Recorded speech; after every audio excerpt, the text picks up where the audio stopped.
This is SignMyCar. I'm Sabrine Dehaan. Today, get ready to meet the most active person I ever interviewed. Emily Clark was part of the Belgian national swim team. She got a scholarship in 2008 to become a student athlete at SMU in Dallas, Texas. Now, Emily has her own business as a real estate agent, and she's also a part-time sport coach. I followed Emily through a few days in her life. It was so fun to go to the gym a couple times a day and to scout for houses across Dallas and to learn from her and her favorite passions, which are animal wellness and environment preservation. Attach your seatbelt, this interview is going to fly by. I'm Emily Clark. We are currently in Dallas, Texas, and I am from SignMyCar in Belgium. Well, thank you so much, Emily, for having me here in Dallas. Tell me, how did you end up in the United States? I was a national swimmer for the Belgian national team, and I got a scholarship invitation to come swim for a college here in Dallas, Texas, SMU. It was phenomenal. Really good team spirit. You started your life in the United States as a swimmer. That's quite unique. Can you tell me a little bit more about your swimming career? The athletic part was quite different, a different experience compared to Belgium, because in Belgium you were going to school and your whole athletic life was a completely different life. Here in college, it's part of every college. What did you study in college? Environmental engineering. I graduated top of my class with a degree in engineering. I worked as an engineer for about 2.5 years, and I specialized in water treatment design. I struggled a little bit going from life in athletics and school to going to a corporate job where you're mostly sitting at your desk from 9 to 5. And I was still active, doing my swimming in the morning and kickboxing at night, but I just felt like I was dreading it. I was waiting to get out there, getting into the office, but already hoping to just be out of there. It's just too sedentary lifestyle for me. And I always thought being an independent, being your own boss, that was my dream. Real estate is the easiest field to get into and to start your own business. So I decided to study and get my, certification done while I was still working. That was kind of hectic, but I finally got it done, and I just made a transition, and I've not regretted it a second. So how long have you been a realtor now?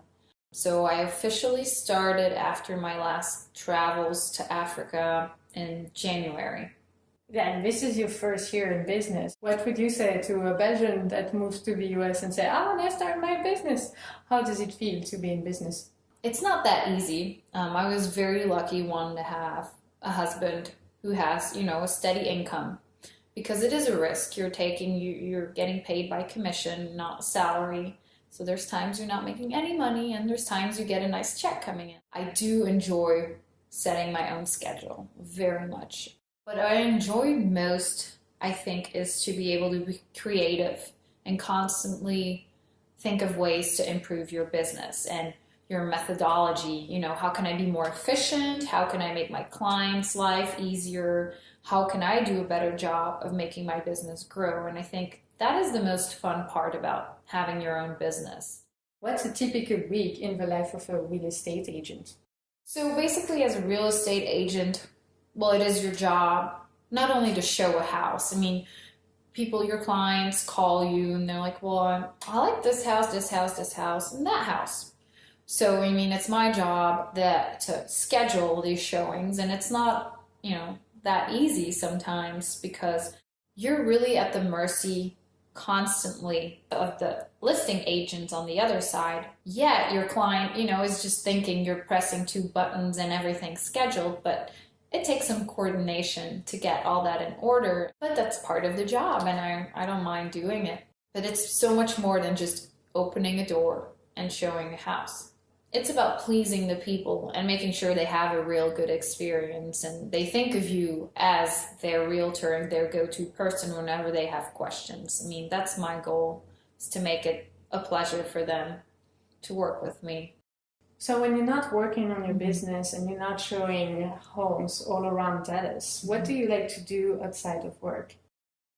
I like spending time with my dogs, my 3 dogs. I love loving them. I do volunteer at a local non-kill shelter. There's millions of dogs that end up in shelters, and unfortunately, if they don't get adopted on time, that means they get euthanized, and we're talking about millions every year. I love doing that in my free time. I'm also very much into the world of fitness still. You know, it's a part of you you can't let go. It was the way I live. I can't imagine a life without constantly working out. I actually get anxious and sad when there's a day that I can't work out. So I coach at a gym, a UFC gym, and I coach some swimming, an aquatic master's program. So yeah, I work out a lot and I spend a lot of time in the gym coaching or working out. After 8 years living in the United States, what is your favorite thing? What's to me most inspiring is I see so many people who are generous and dedicated to a cause that they care about. You know, they spend their free time volunteering, raising money, giving money. I've been blown away by how inspirational people can be here and generous. And what is your favorite thing about Texas? The weather. I like it nice and hot. So that's been my favorite part. What was your biggest surprise moving to the United States? I anticipated it, but I'm still blown away by it, is how religious people are in the United States and how religion is involved in their life, in their choices, and just the way they look at things. We know people who are religious in Belgium, and they go to church, they'll go to mass, but it really stops there. And here it's just in about everything in their life. You know, you go to their home, there's crosses all on the wall, Bibles in every room, you know, some of the social issues and stands they take. It's phenomenal. You know, to me, I have every respect for, you know, people practicing their religion.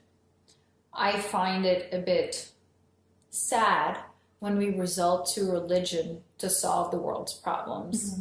When you hear, oh, we're praying so hard for these people affected by, you know, some hurricane or whatever. Well, how about we actually go out and do something about it? Mm-hmm. Is what that angers me a little bit inside. But yeah, that's phenomenal. Religion. Yeah. The importance of religion. Yeah. What is your biggest challenge as a Belgian American in the US? Would you say that it's bridging the gap with religion, or is it something else?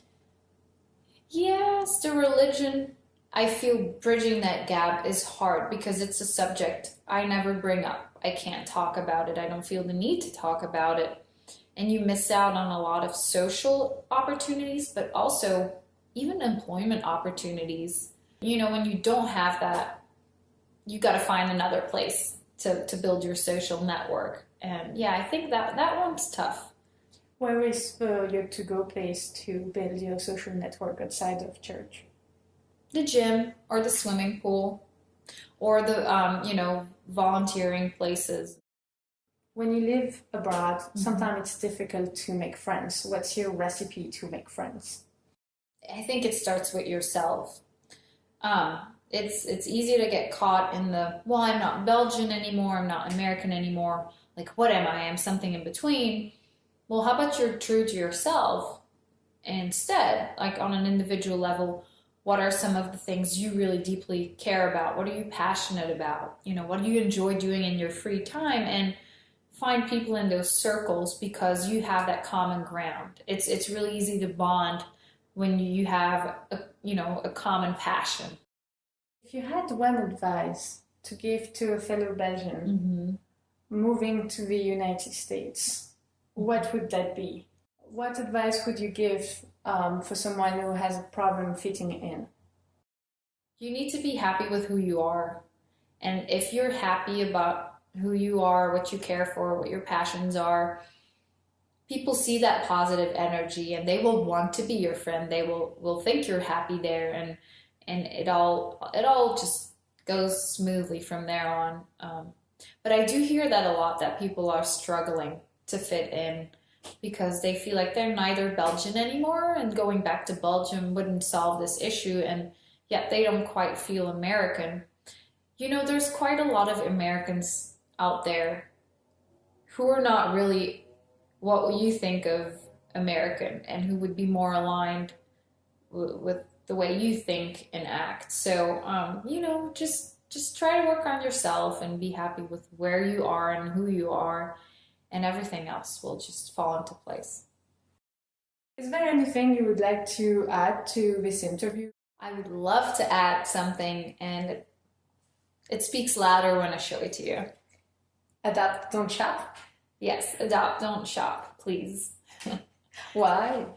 Why? Because for the people who are really involved with, you know, animals and animal welfare, it's hard to see the reality. Thank you so much, Emilia. I All really right. appreciate it. Thank you for coming here and asking all these questions. Thank you for listening to this SignMyCar interview. To find out more multimedia stories on Belgians living in the US, just go to our website on www.SignMyCar.org. If you like our work and would like to see more stories, please consider making a donation on our GoFundMe page. You will find the link on our website. Have a great day!